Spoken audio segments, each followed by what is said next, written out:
xibaar yu wér te wóor ca tàng ba abonnez-vous pour ngeen di mën di jot suñuy vidéo. dal leen ak jàmm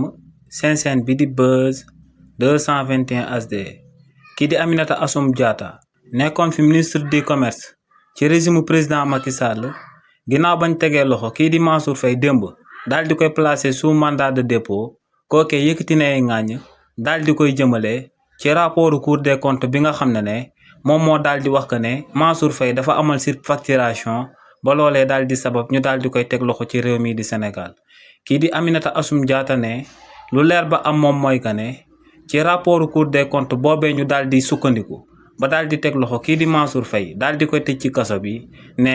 rapport boobee du rapport bu fiable ndax ne ci rapport boobee dañoo daal di sukkandiku ci benn décret ministériel bu bàyyee ko woon ci ministère du commerce daal di wax que ne ci prix bi nga xam ne moom la ñu waroon daal di jëndee ceeb bi daa waroon daal di nekk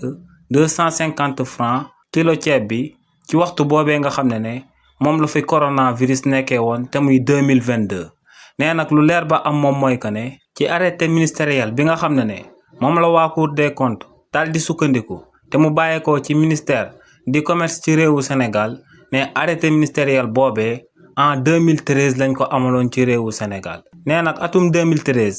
jàpp atum 2021 ak 2022 ne si li ni mel ci diggante bi kilo ceeb ci réewu Sénégal dafa yokkoon ba daal di toll ci 275 francs te ne